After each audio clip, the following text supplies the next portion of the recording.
y'all, it's Joe again, and I am back to talk about alternate day fasting life, week 6, take 2. And this week, I have started seeing a fair amount of difference around my midriff with my weight. I'm actually starting to get friends stopping me at the road and going, "Oh, you've lost a lot of weight again." I'm not a big fan of the yo-yo thing, so we got to get right this time and stay right. We're not going to turn around and do it crazy again. Now, when it comes to what I did this week fasting wise, okay, first off, since people are stopping me and my pants are getting looser again, I decided to break down and do body measurements. Here's the video. Okay, I haven't done this in a long time, but let's see what we got.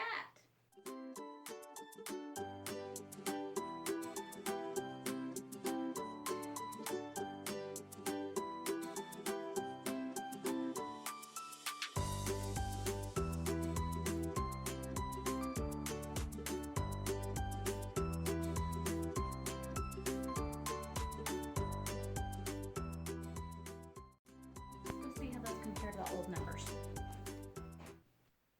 Now, those numbers I compared them to my records from last year about where I was at about week 8 in fasting life, which is the closest number. I had a week 4 and I had a week 8. I was doing it monthly. So this is week 6 and I don't have a week 6. I can say that this year I didn't feel like I started as bloated up here, but and number wise, I'm not that far off from where I was this time last year, just based on the weeks. Bust, I'm about the same. Under bust, I'm within a half an inch. So 37 last time, 37 and a quarter this time. Hips were a little higher this time. This time at 8 weeks, I was at 48 and a half inches. And this time at my hips, I'm at 51. Thighs and upper arms are pretty close to on track, within a half an inch in general. So not that big of a difference on my numbers.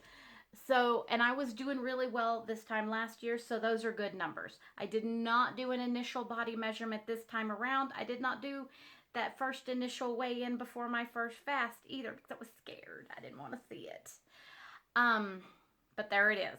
So, those are my current body measurements as of week 6.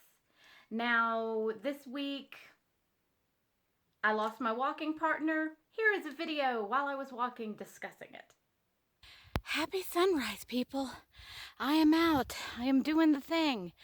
Let me just say, I lost my walking buddy this week. As of yesterday, they changed her work schedule to half hour earlier, which means she can't join me anymore. That does mean I have to keep myself on track without any help. But it also means I can walk faster, because when I'm not John at somebody, I shave a solid minute off of my each mile. Just because I'm hoofing it and going and focused on the walking and not the talking.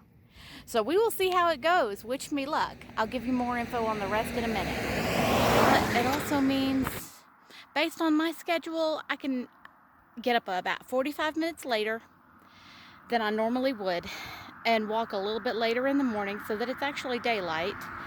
That also means more cars on the road, so I'm gonna have to watch out for that. So basically, lots more cars, but I get up 45 minutes later. I don't have as relaxing of a morning after the walk to get showered and changed and dressed, but as long as I can keep my head in the game, that gives me more time to walk, because it has been getting darker and darker and darker in the morning, and it was weirding her out. And I ordered, I've been wearing reflective vests because it's full on dark. We're turned around at the 2-mile mark and still no sun, and we're halfway back down before it's even close to what it is right now. So, I mean, pros and cons, man. We'll see how it goes. Wish me luck. Now, after that, let's see, this morning should have been a walking morning, even though I was going alone. I got up in time, went to let my Gizmo outside. Say hi, Gizmo. Say hi. No, he doesn't want to say hi. He never wants to say hi to the camera. Okay, so, I got up, it was raining. So, I couldn't go walking. I did lay in bed and read instead. I should have gotten dressed and shot this earlier because now I'm on a time crunch again. Now, body measurements are good. I did another extended fast this week. I just, dove back in. So I did another 4-day. It was a full 4 days. It was 96 or 95 and a half hours. At 96 hours is 4 days. I'm calling it 4 days. If a half hour is too short of 4 days, sorry. It was really a good one again. I have a hard time getting over that 4th day hump though, because that's about when a little bit of the muscle fatigue sets in, and on regular daily life, it's not enough to be problematic, but for morning walks, it is problematic. I don't want to get out there and get lightheaded and weak. So I went ahead and broke my fast and had a 2,000 calorie meal pretty quickly, and then dove right back into my alternate day and fasted for better part of 48 hours, and then I ate again last night. So these numbers are based on yesterday being a food day. I had zucchini and bell pepper out of my own garden, scrambled up with a couple of eggs, nice high protein and veggie meal, not a lot of junk, not a lot of sweets. My sweets were some tomatoes, some cherry tomatoes out of my own garden. My garden is not big, but my garden is producing some things. And here is the stuff I cooked. Yes, I'm giving you pictures of my veggies. I feel like it. Now, let's see. Other than that, I think that about covers it this week. I am going to do my darndest to keep on track of my walks, barring rain. And I did have my reflective vest if I can go out when it's a little darker. I struggled for time yesterday after going out 45 minutes later. So I might have to start going out 30 minutes later and just give myself that extra couple of minutes. I have a lot of work on my plate, and I got used to that slightly longer time to get dressed and get right with myself before I had to be at work. Because I come back all sweaty and nasty, and I curled my hair after I had to wash it, and then the curls were still wet when I took the curlers out, and everything just fell right back out, and I just had to hustle and get on out, and it hasn't happened. So there's where we're at. I am getting compliments that the weight loss is being visible to people. I have lost my walking partner, but I am going to do everything I can not to let it ruin my walking plans. I am having good luck and good mental stability when it comes to getting extended fasts done frequently. So I'm just going to fast as much as my body lets me. If I feel like fasting and it's not a big struggle, I'm going to do it. Also, another girly note. So if you're a dude and you don't want to know this, take a second. This body measurement and the weigh-ins all are at that time of the month. And I actually, even coming into that time of the month, didn't struggle with the fast as much.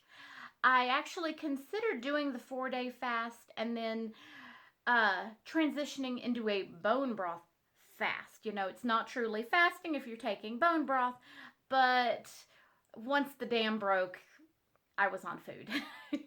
I don't know how much luck I'll ever have with a bone broth fast.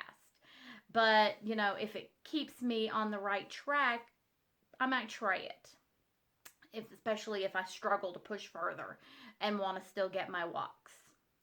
And my weigh-in, the morning before I broke that evening, the 4-day fast, was at 192.5. Which puts me at about 20 pounds lost. But of course, I've gained another pound or so of that back. I think my number was 193.3. So that puts me at the better part of 20 pounds lost again since I restarted 6 weeks ago. So, yay, we're on the right track. The the pants that made me fall down the gas hole are not gonna make me fall down the gas hole anymore, although I haven't worn them since then. I'm afraid of them now, I guess. And I think that's it for today. Now you have a wonderful day. Have good luck if you're fasting. And please like, subscribe, comment, do all the things. And I will catch you on the flip side.